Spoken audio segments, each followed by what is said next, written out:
All right, everyone, welcome back to Tampa Bay Cop Talk. I'm Darius, that's Jordan, and we are ready to talk some football. So, Jordan, we've had some, interesting matches lately. We've got some big ones coming up. So we're going to look at this whole League Cup thing. And obviously, we've got a very busy schedule coming up. So we'll be going thick and fast through this one. Let's start with the last week, going through the EFL Cup, the Taco Bell of football, as we refer to it. So a 7-2 drubbing of Lincoln City. Thoughts? Yeah, in our Taco Bell episode, we talked about fixing the League Cup and what makes it more interesting. And one of the things that we did bring up and touch on was if our B squad is able to do well in the competition and go far, I think we'll be more interested in it. I think we saw with the 7-2 drubbing just from the reaction, and even personally at home, if you were watching it, it was exciting. It was good to see people like Shaq score goals, Minamino score a couple, Curtis Jones banging a few. It was fun watching Divock Origi, Harvey Elliott, and the like of them link up, seeing Shimika send crossfield balls across the pitch for no apparent reason other than to show us all that he can do it. It was good, man. And I think going forward, I think the big overwhelming thing coming out of that is anyone who has been continuing to say that we don't have depth. I think that argument is null and void now. And it was Lincoln City. But like I've been telling people, you have to if you play those teams, you have to beat them in the style that we beat them to show that you're as good as you are.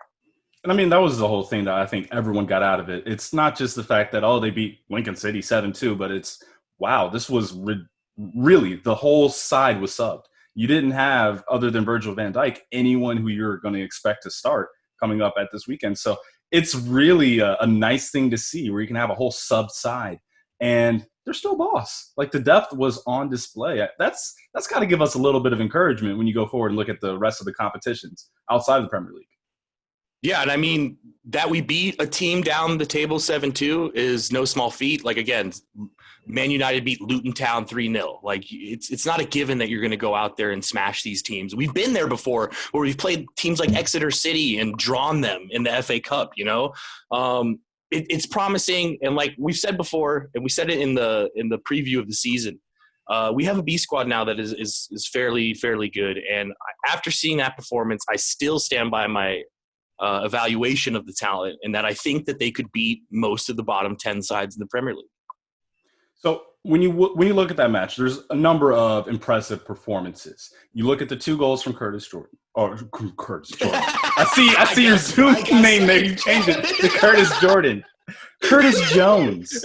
Yes. Curtis Jones with the beautiful curls and the beautiful curlers going in. You get a couple of goals from Takumi Minamino. He's got his own song going now, by the way. Go ahead and look at it on our page.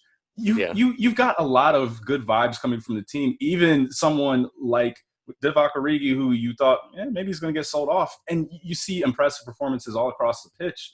But if you kind of had to pick one man of the match coming out of it, I mean, are you thinking it's your man, Curtis Jordan? I mean, I personally, the person that I think that match did the most for was Takumi Minamino. Obviously, we've been waiting for him to break through, have his moment where he shows his worth, why we bought him. There's been a lot of talk from the coaching team and even from us that follow the team about how he's going to be so great, but we really haven't seen, it bear fruit yet. And I think when you saw some of the goals he scored, some of the passing he put together, you can see now, like, oh, wait, he's a boss player. He got the song going, right? Go to our page and watch it. I'll give you a quick rendition. Minamino, here we go again. Why Salzburg ever let you go? It's a banger. It is. And he deserves it. But that's the player I would put the most stock in his performance because, in some ways he's probably the best player in that B squad, and he showed it. Well, he was an absolute poacher with both of his goals. You see the one, he gets deflected, outside the box, goes top bins, right side. And then the second one, deflection, lands right for him. He goes and attacks it. I mean, you would think the way that, he's kind of built, he's just an attacking mid. He's going to be a guy who comes in late into the box. No, he plays like a number 9. I mean, sure, he can still do the link play and play that Firmino role as a false 9, but I mean, the way the dude attacks the ball, he may not be doing it in leaping, towering headers over center backs, but he plays like a Klopp system number 9, which I think is really exciting to see, knowing that, okay, they do have cover, Bobby. We good there. And 2 goals, 2 bangers. Yeah. And then, closely following behind would be Curtis Jones because, I mean, you got to be excited about young Scouts talent that comes through the team. And it's been a long time since we've had a player that we've hyped that has actually delivered. Mm-hmm. I remember Ben Woodburn scoring in a League Cup or something like that, and all of us getting excited about that. We got excited about Harry Wilson. We got excited about Ryan Brewster. But Curtis Jones is actually delivering upon the excitement and the hype, and that was good to see as well.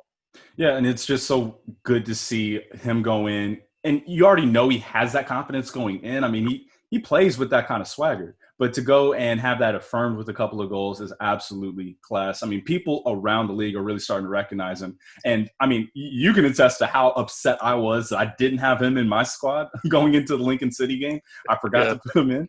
But we can't be surprised by anything he does at this point. We know how boss he is. I mean, he's been doing this for a whole year plus. And, I mean, getting the goal against Everton in the FA Cup last year, getting a goal in the Premier League. I mean, he's been so fun to watch. So it's really fun to see what's going to happen with this B squad moving forward.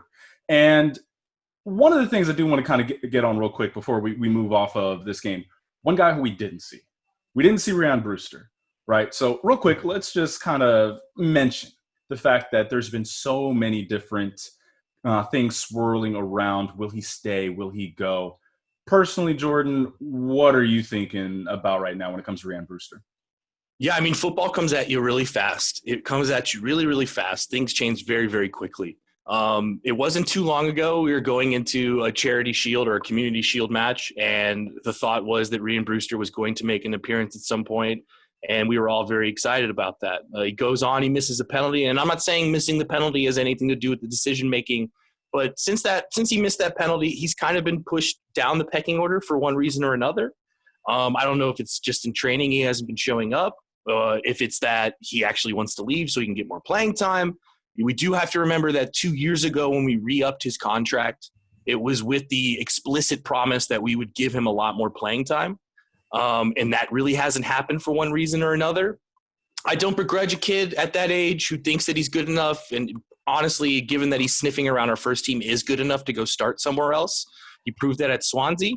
I have to believe that the rumors are true, given that he didn't make an appearance for the squad even in the League Cup. Like Harry Wilson made the bench and Ryan Brewster did. So if he goes, I hope the buyback clauses are true. But we've seen this a lot with a lot of players where we think they're promising, we let them go with a little bit of regret, and they don't end up coming good. I'm not saying that's the case with Ryan Brewster. I think he has loads of talent. I think he's a natural finisher.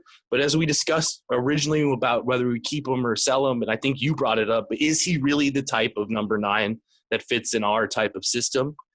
Maybe not. So I'd be sad to see him go because, like, again, I love getting hyped about young players. I want to believe that we are growing the next Lionel Messi or Virgil van Dijk in our academy, and I always want to see that happen. Liverpool has a strong history of bringing up talented players through the academy: Stephen Gerrard, Michael Owen, Robbie Fowler, et cetera, Jamie Carragher. But sometimes it isn't to be. Most times it isn't to be. And hopefully, if we do sell him, there is a buyback clause in there. I heard that we're going to sell him to maybe Villa for $25 million, which is outrageous for a player that has never played Premier League football. But I hope there's a buyback clause because I do think he has loads of talent. He was almost the next Jadon Sancho. The Bundesliga teams were trying to sign him and bring him over to be a first teamer. So the talent's there. And I'm a little disappointed he hasn't been able to kick on and force his way into the team. But if his way of developing is go out and get game time somewhere else, I can't begrudge it. How about you? Yeah, I mean, the strongest links that we saw as far as who would be in for him, Sheffield United. We even saw Crystal Palace linked for a $19 million move with 5 in bonuses. Add-ons. And add-ons, you're right, to go up to in that 24-25 range. But I still think that if you're Liverpool, you don't want to see him go because, I mean, think about it. Divock Origi, if you go and sell him, which I can really see 20 to 25 mil for him to go, another team in the league or even say in Germany would be totally in for Divock Origi. Then all of a sudden, now he moves up the pecking order.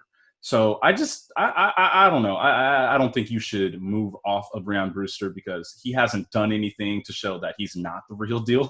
The only time he's gone and really played consistent football has been in recent years, I should say, has been with Swansea, and he scored 11 goals in 22 matches. So Yeah, what's the point of trying to move off of him rather than working with a kid who is still not old enough to buy a legal drink here in the U.S.? Maybe you could develop him and work on him and getting it to be that Klopp number 9.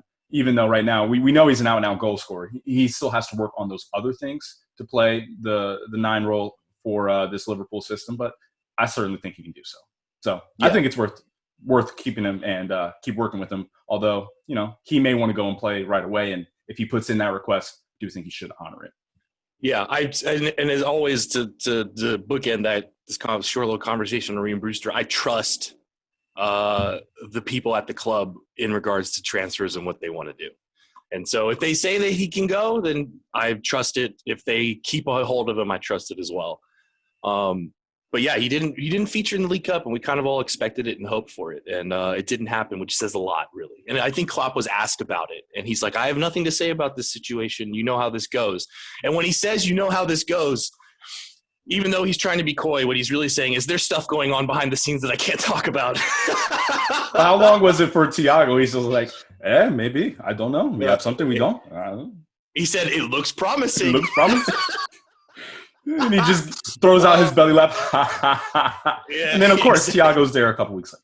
Yeah, exactly. But point being, we won the League Cup. And speaking of the League Cup, we did do a pre-match podcast for Lincoln City where we discussed fixing the League Cup, if that's even possible.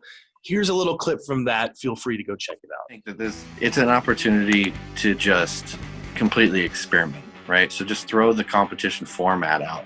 Don't have it be a normal cup competition. So, like one idea that I thought might be interesting is you just have, since it's only the teams in league football anyways, right?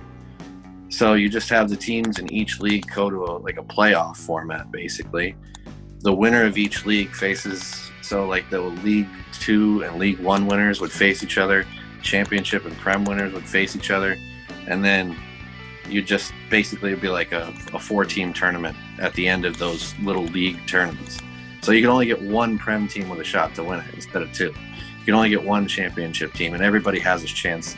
It opens it up a little bit more so that, like, if someone has like a glorious one-off, it has a little bit more meaning.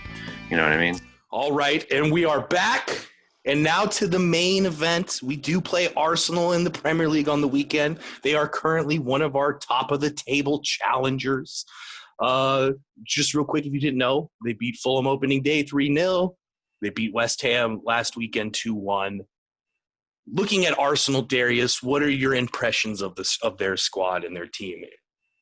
Well, I would say it's impressive what they've done. They haven't really added any players that should be of significance to their back line, but they're a better, more well-rounded team than they have been in the past, because what we always think of with Arsenal, because of, really the high-scoring games Liverpool have had with them, great team going forward, but at the back, they're a mess. David Luiz being in there, insert any meme that you want. But they've played better all-around football. Now, that could be with the competition that they've played so far, but you don't have to go too far back and look at what they did in the FA Cup last year, going and winning the FA Cup. And then obviously what they did in the Community Shield with Liverpool, where you could tell that's a more mature side. That's not just a team that's like, oh, well, they got lucky because we didn't have our best players on. It's like, no, they play team football, and you have to appreciate that. And funny enough, I honestly think one of their better signings was bringing in Willian. And it's nice having an attacking player going forward who will track back. You can kind of play that Mesut Ozil role if you want him to as a number 10, or you can throw him out on the wing as they have been. But he's going to go and play complete. You hear from coaches a lot, just in any sport, that defense isn't anything on one player. It has to be a team commitment. And clearly Arsenal have made that commitment. Mikel Arteta has gotten everyone to buy in from front to back. And it's impressive seeing how it's kind of come together. Yeah, they did make one center back signing, I think, so far. Gabby Douglas from Lille, I believe. But yeah, you're right in a sense of, like, it's impressive that this team that was under Unai Emery, that looked just dysfunctional and all over the place and didn't have a clue how to play football, in the space of half a season, 9 months, has been able to turn it around very drastically. Now, I know you look at the way they finished last season in the table, and, you might be inclined to think, well, did they really turn around? But like you pointed out, the FA Cup run. And one of the more important aspects for this Arsenal team and that FA Cup run is that, it's like when we finally won the Champions League. I'm not comparing the FA Cup to the Champions League, but when you win a thing as a team, it instills the belief, it instills trusting the process. And it's not even just that they won the FA Cup, but they beat Man City, they beat Man United. They had to run the gauntlet a bit and face some good teams. And Mikel Arteta reminds me a bit of Rafa Benitez in a sense, where tactically he is probably one of the top managers in the league now. And Klopp even gave him props. I know he's young, I know he's new and fresh, but look what happened to Man City after Mikel Arteta left. And Pep Guardiola even said that he was very important to what they did tactically. He's not far removed from playing football, so he knows the rigors of modern football and what these guys go through. But tactically, he sets them up very well, and especially defensively. Klopp was talking about how, their shape when they defend becomes a 5-4-1, but then they go forward and it becomes like a 3-4-3. And they do it so quickly. They don't sacrifice their attack by dropping everyone off. It's not just parking the bus and then throwing one guy forward. Like, they're able to get into that transition lightning quick. Yeah. I mean, they have a Spanish manager who came up in the tiki-taka revolution of Spain and played a lot of Premier League football. So they're well coached. They're well led. They're not the Arsenal of midseason last year. They're not the Arsenal that we beat 3-1 at Anfield. They do have 2 victories against us at our last 2 matches. How much stock you want to put into those 2 victories? Is the Charity Shield even a victory? It was technically a draw, and 10 years ago we would have shared the trophy. There's questions about all this sort of stuff. But yeah, I mean, you brought up Willian too. Just again, it's having players in and around the squad that have won things and know how to win things, and they have that now. They all won a thing, and they've brought in someone who, whether we want to talk about it or not, at Chelsea was very successful and won quite a haul of trophies. A Brazilian international, has played continental football. He's been there, done that. And for a free transfer, it's honestly quite a steal. I didn't want him, but for their level and where they're at, definitely a steal. Yeah. I mean, having guys who have that leadership quality, I mean, it sounds so over the top and, we're just loving on leadership and assigning guys being able to go above and beyond when we don't understand something. And, people who it's a magic kind of thing, where it's just like you say the right words and people will play better. But there is some truth to it. I mean, we could see it from the end of last year just for Liverpool without Jordan Henderson. That Liverpool team weren't the same now. They were all also, drowning in champagne every night because they had won the league already.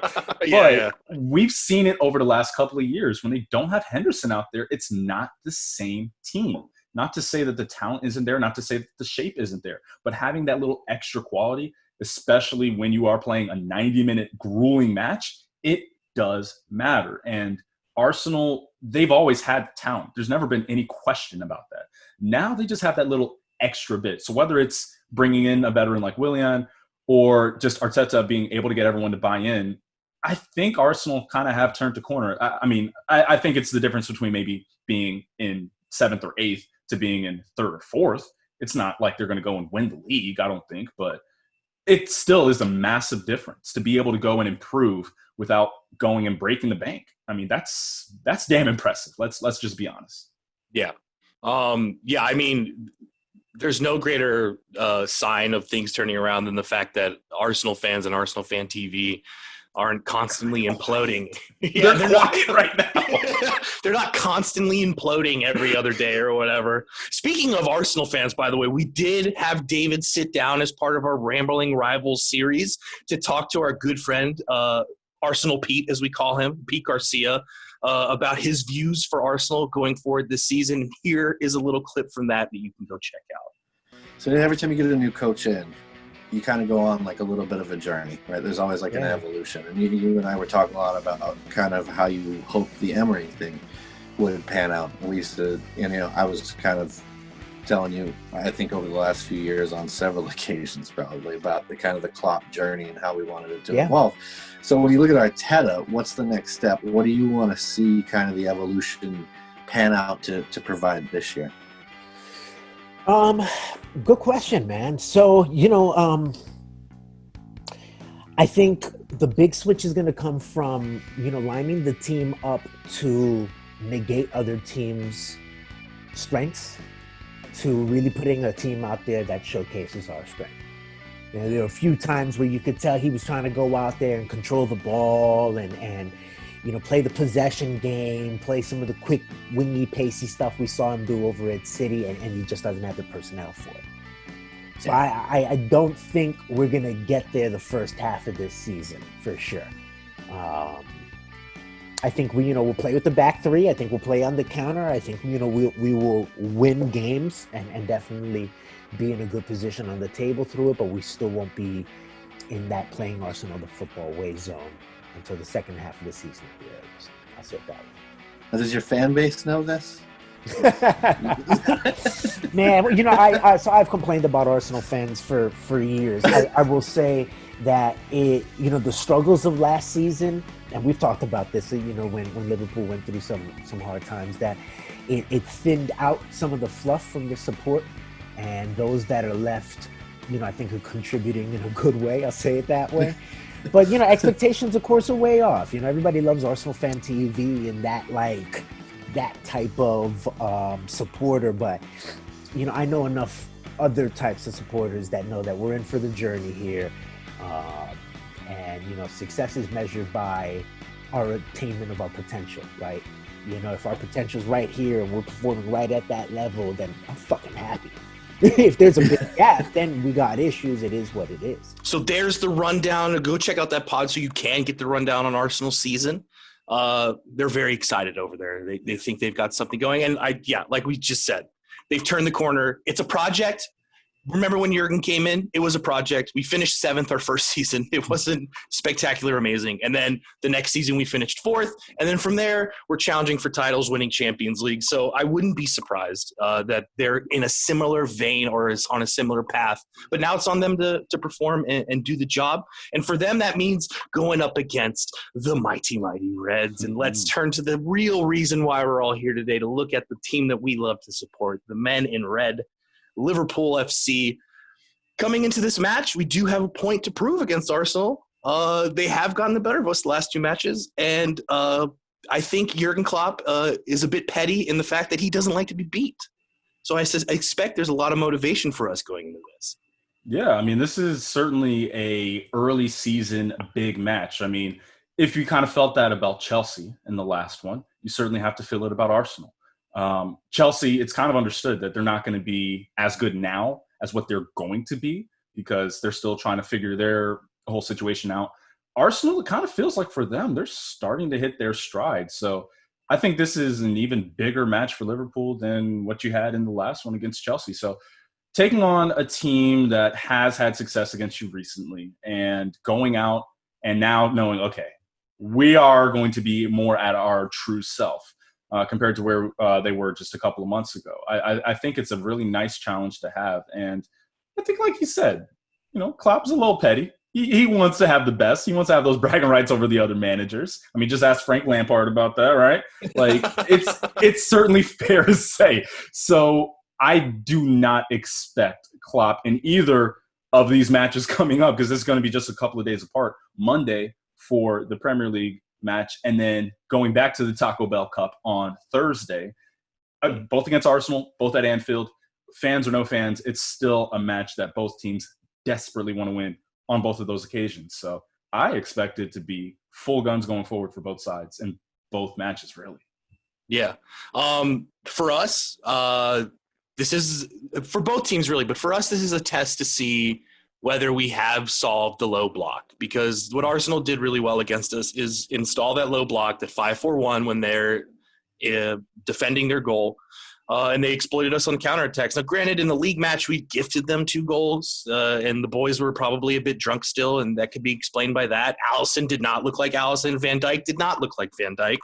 And the Charity Shield was a draw. It did go to penalties, but, regardless, they earned the wins. They got the 3 points. They got the trophy. That's what's fair is fair.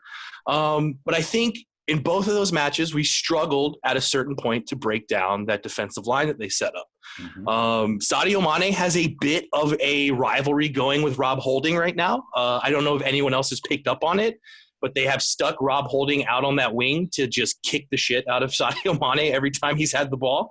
And Rob Holding has been talking trash to Sadio, and Sadio has been laughing and giggling back, and there's a bit of a rivalry there. But we broke them down for the first goal in that 2-1 last season, but then after that, they really stifled us, which I think kind of leads into a conversation about Thiago Alcantara and his whole purpose of coming to Liverpool. And so I think this is an early chance for us to show the rest of the league, if you thought this was the way to do it, rethink it. And I think it's a great opportunity to kind of put that doubt in teams' heads, because if Arsenal comes out and they stifle us and they get like a 0-0 draw or even a 1-1, or they pip the whole thing and they win it, I think the rest of the league starts to look to what Mikel Arteta has done against us and start to do that sort of thing. And then it becomes on us an onus to do it and like break it down and prove that stop doing that, because we don't want teams to show up in a low block. We want them to think that that's the wrong thing to do. Well, I don't know if that's necessarily the case. I think the reason why you go and get Thiago is to just let everyone else in the league know, we don't care what the hell you do. We're going to find a way to beat you, because Thiago is brought in to make that, like we've already said when we've gone through and talked about it tactically, he's there to make the pass before the pass. He's there to, if you think in, basketball terms, maybe pass around and shift and move the zone. His whole point is to send it out wide to find Trent, or send it out to find Robbo. You're going to find those gaps or those spots where the defense is, even in a drawn back side, where they are fragile. And that's exactly why he's there. And on top of that, as we saw in the last game for him against Chelsea, I mean, he's gonna maintain the ball and complete a ton of passes. What was it, 75 passes he completed in 45 minutes or something like that? I mean, he set a record for most passes completed on a debut. He had more completions than the entire Chelsea midfield for the whole game, for the whole 90 minutes by himself. For every entire Chelsea player for the whole 90 minutes, not or just his entire team, right? So, that's the thing you have to look at with Thiago. So it's going to be tons more chances for Liverpool should Thiago be out there, which we expect him to be. And that's what Arsenal don't want. They want it to be where you have a bunch of possession, 60, 40, 70, 30, but you're not doing anything with it. Now with Thiago, Liverpool will be a heck of a lot more potent going forward, or, looking for that spot, getting into those positions where, like, you think of the goal that they had for Sadio Mane, the first one against Chelsea, where you get it on the right side, Mo to Bobby, Bobby back to Mo, Mo to Bobby again, Bobby perfect cross in and hits Mo, or it hits Sadio. So those are the kinds of plays that you can have when you have 2-on-2 or 2-on-1 on one side, but you still need someone to get the ball over there to be able to set that up. And you can't just have, we've got a guy who can drive forward and dribble it in. Well, that's not the way it works. To beat that kind of low block side, you need to be able to pass it side to side. So I know, as much as we hate as fans, he just passes side to side. Well, you kind of need that, actually. That's the way you're going to beat a low block side. I mean, as weird as it sounds, it's those diagonal balls. It's not just going over the top, but being able to get it to someone's feet in a perfectly cushioned way. That's what we're going to need. And Thiago provides that. This is what he's here for. Yeah. As Al brought up on the post-match from Chelsea, the thing that, the most noticeable thing from Thiago when he came in was that he just kept the ball moving. And I'm glad you brought up that the Sadio Mane goal, because more than just the 1-2 from Bobby and Mo, which was brilliant, is right before that ball gets to Mo for the 1-2, there is a series of passes between Thiago and Keita just outside the box that forces the defense to move side to side a little bit and opens up those gaps. And so Thiago comes into play here, is that he can find those decisive balls, but he also keeps it ticking and forces the defense to move side to side.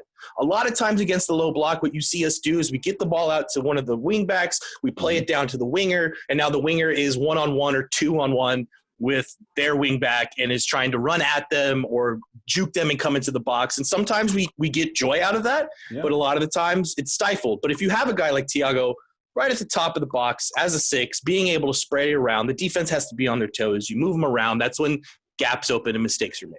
And the difference between defending in a low block side when you got players running at you compared to when it's passed around. If a player's running at you, you can set your feet, get rooted in, and then go and try to make a tackle. Rather than if it's being passed all over the place, you have to keep shifting, keep moving your feet, and they can get caught off balance trying to go one way and the ball comes the other way. And that's what Thiago does. So, guys, if you hate the side-to-side passing, get used to it. It's a good thing. Yeah. There's a purpose to it. As long as there's a purpose to there's it. There's a purpose to it, more accurately, yeah. Yeah, if there's a purpose to the side-to-side passing, it's not a big deal. If we're back with Allison and Van Dijk stood next to each other passing the ball sideways. Yeah. A little different, obviously, but there's context to everything. It's not always black and white. Sometimes a sideways pass is better than a forward pass. Let's just be honest. Another thing to look for, just to round off that conversation about Thiago breaking down the low block, it's an opportunity for us to prove that we can break down the low block, but also this is a very massive test of Arsenal to see how real they are, right? Like, we're going to see if this is really, really turned the corner and you're a bit further along the path than you think you are, or are you still where you probably are right here pushing for top four?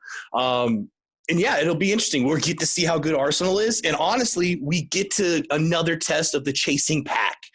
Like, the game against Chelsea showed us, in my opinion, that the chasing pack hasn't really closed the gap between us and City. Like, they haven't really caught up and gotten to that stratosphere. But if Arsenal can hang a little better than Chelsea, I think we have to consider that part of the chasing pack has gotten a little bit closer. Now, I mean, when your big takeaway from the Chelsea game was that it was in total control, that even before the penalty, because going back to your match reaction, you're like, yeah, it didn't really feel like that close of a game. I mean, for the Arsenal game, are you kind of expecting something kind of similar where it's just keeping them at arm's length, where it's like, yeah, it might be only 1-0 or 2-0, but it's not going to be that close of a game? Well, so without predicting, and jumping ahead to that, rather than doing a prediction, what I'll say is this. I do kind of expect it to be comfortable because I think we are much better than Arsenal, and I think we have something to prove. But I'll say this, if it isn't as comfortable, it's less of a condemnation of our team and more speaks to Arsenal's development as a squad. If it's easy, it's not a condemnation of either team, and it's just a reassertion of the fact that Liverpool are clearly so much better than everyone else in the league. But I do expect it to be somewhat comfortable. Before we do get into match lineups and predictions, the real question here is Bobby Firmino at Anfield against Arsenal. How many goals does he score? See, I think that's the question a lot of people don't know how to answer right now, because he always scores at home against Arsenal. Yes. And he just had a season where it took him the entire year to score at home. So I'm thinking he might end up bagging a brace just to say middle finger to everybody. This is what I do. I score against Arsenal. I don't care where we're at. Yeah, him and Mo seem to have really fun times against Arsenal. And so I would be looking towards that, especially because I think Kieran Tierney is hurt and Kolasinac is having to play on that left side. And Kolasinac is hard, and he's a decent left back, but Tierney has had a better time against Mo than any of their left-sided defenders in the last few years. And so him being out's a little bit of a boost. But yeah, Bobby always has a wonderful time against Arsenal, so I'm looking forward to seeing him do that again. But so we've kind of talked it out a little bit. Starting 11 lineups, what do you expect, Darius? Well, I think at this point, we know the back five, including Allison, for the most part picks itself. It's just who's healthy at this point, because we know that Virgil van Dijk's going to be there. Trent and Robbo are going to be back there. But then who's the other center back to pair with Virgil? I'm thinking Joe Gomez should be good to go. He was back in training as of Friday. Fabinho may be in there as well, but, he did get the quick run out in the League Cup, 45 minutes in that Taco Bell Cup on Thursday. But I'm still thinking Joe Gomez should be ready to go, especially knowing how quick Arsenal are going forward. On that side, where you're going to see on the left side of the attack, right side of the defense, where you see Aubameyang, you're going to need some help with someone who's quick. And Joe Gomez, he kind of fits that profile perfectly if he's healthy and ready to go. So that's my back five. Then Thiago, I'm thinking Naby, and then give me Gini in my midfield. So it's going to be going forward, bombing forward on the midfield. And then the front three picks itself. Sadio, Bobby, Mo. Yeah. Just the quick caveats there. As you mentioned, Joe Gomez back in training Friday. Jordan Henderson out, officially ruled out. Matip ruled out. So, yeah, the center back question is a real question. I think Fabinho got the 45-minute run out because we're preparing him to play against Arsenal, just to kind of keep the legs ticking over and the brain thinking like you're a center back. So I think we'll probably see Fabinho back there. I think it's probably a little too quick for Gomez, and given that we are going to play them again on Thursday, he probably will start there, and we do have another quick turnaround to the Sunday for another league match. So right now, this little week is the squad management is very important, and rushing him back could be detrimental to the next 2 games that you have. So I think we'll get Fabinho at center back. And then the only other question is who plays in the midfield. And I really do like your Thiago, Keita, Gini Wijnaldum shout. The reason I like it the most is because when we saw it against Chelsea, Gini Wijnaldum, and we've kind of said this, we've wanted Gini Wijnaldum to show us Dutch national team Gini Wijnaldum. And in the Chelsea game, he was going forward. He was at the end in the box, almost finishing to make it 3-0. And I'm very excited about the idea of Gini Wijnaldum getting to move forward a little further, and having Thiago and Keita there kind of allows that and frees him up a little bit. And I love to see flying number 8 Gini Wijnaldum as opposed to holding 6 of Gini Wijnaldum. And then up front, Mo, Mane, Bobby. I don't expect any changes there. But yeah, that midfield really does excite me, to be completely honest.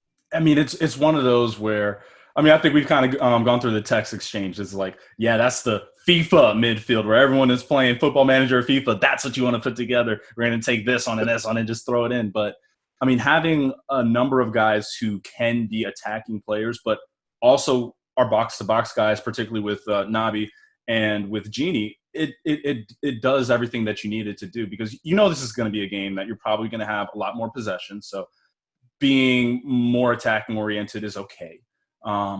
It's just with the way that Liverpool played, I wouldn't be surprised if we then end up seeing maybe Milner in just as a little extra cover. I mean, Klopp, he does in big games tend to go with a more conservative side, but I mean, as far as what we want to see, I mean, come on, we want to see all the attackers, of course. Yeah. I think the thing that, you know, we learned about Thiago coming to the club and like seeing him in Chelsea, and Klopp said, it's like, no, this guy's world class. He can bet in.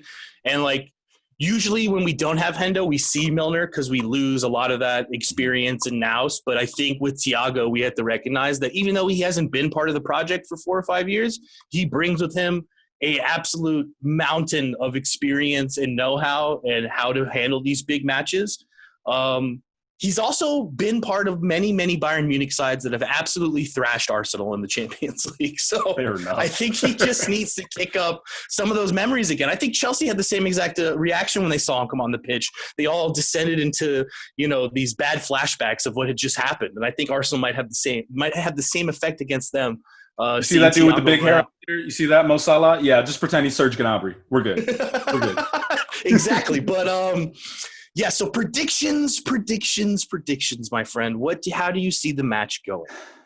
I do think that it's going to be one of those where people who know and watch Liverpool will come away saying that was an easy, comfortable win. People who don't watch Liverpool all the time are going to be like, wow, that was kind of stressful. But I'm thinking it's going to be a 2-1 win for Liverpool, but it's not going to be really that close. I certainly think Arsenal have enough quality going forward where they'll score a goal. Whether it's through Aubameyang or Lacazette, they'll probably get one. But at the same time, I think it's going to be something like 60, 40, 70, 30 possession for Liverpool, bunch of completed passes. It's going to be more than half of the game played in the final third for Liverpool. It's going to be one of those kinds of games. I mean, we've seen it with Arsenal. They're willing to let other big teams have the ball and then have their chances. But other than a Kevin De Bruyne, like, they haven't really seen a midfielder recently that is as good as controlling the game in that final third like Thiago. So I really think that's going to be the difference. So up the Reds, 2-1.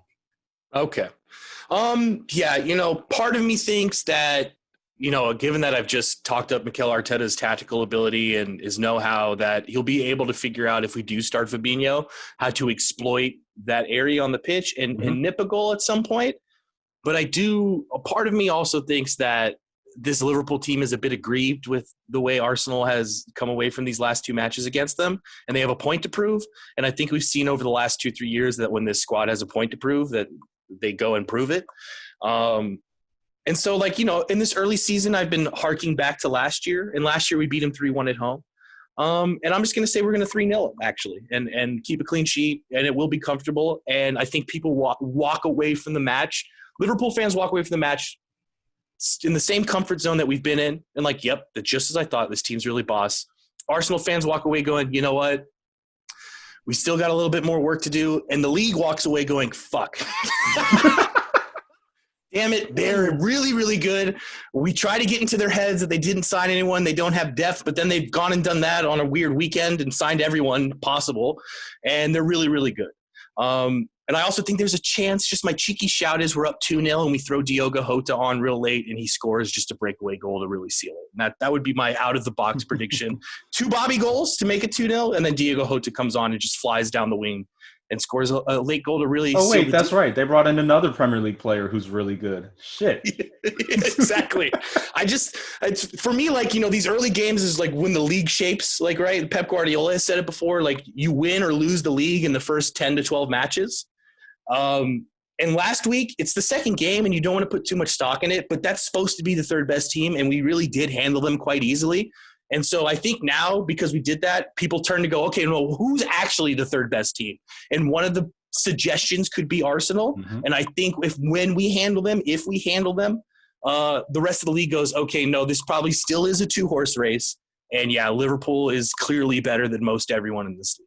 And that's what I think is going to happen. So do you have anything else for us, Darius, to close out? I think one thing that we really as fans need to have, you know, going forward is just a little patience, right? So, all right, we could have talked about this earlier, but let's knock this out real quick. How about these weirdos talking about Neco Williams, man?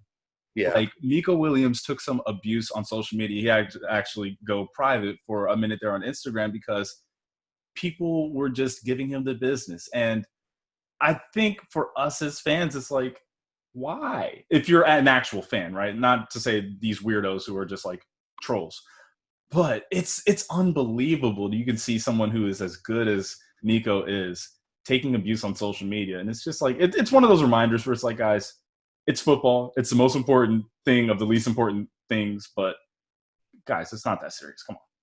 It's also like this, people. I know half of the brain goes, it's social media. They don't read it. They don't care. The other half of the brain, and if you watch the Tottenham documentary, you should see how much the players fret over social media interactions from fans. But you play a part in this. And if you're abusing players after one bad game in a career that could last 12 to 13 years, you could be doing detriment and harm to the team and getting in their heads. So just why abuse a teenager who's just starting his career and had one bad performance? Do we not remember Trent Alexander-Arnold getting absolutely burnt and put on toast by Wilfried Zaha against Palace? Have we forgotten this? Like, you know, give the guy the time to develop, show him some support. You'll never walk alone has to mean something, right? Like, it has to mean something.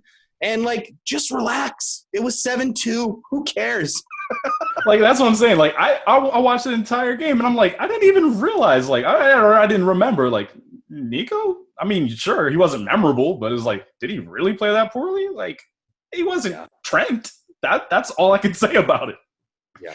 And, like, we all like to big up ourselves. Like, we see in the Thiago video, Thiago watching the Twitter video of his song, and we all like to big up ourselves for that. But obviously, if they're looking at the good stuff, they probably sometimes see the bad stuff. And you should consider what your stupid tweet trying to bash a teenager really is. It's useless. It's counterproductive. It doesn't accomplish anything. I'm sure Neco felt he didn't play very well and he wants to improve. He doesn't need a whole worldwide network of Liverpool Twitter photos going after him and little egg people going after him. It's just – it's nonsense and counterproductive. And I'm glad you brought it up to close out the episode with that. Hey, man, it's just one of those things as fans where it's like you can lose your head and be Arsenal TV, or you can be nice, calm, reserved, and let cooler heads prevail. Yeah. So, Darius, take us away. All right, guys. This has been a fantastic episode. I hope you all appreciate it. And more than anything else, I hope you all are looking forward to a couple wins against Arsenal. Jordan? Appreciate Yes. your time, man. Appreciate your time, Darius. All right, guys. We'll see you next time. Up the Reds. Up the Reds.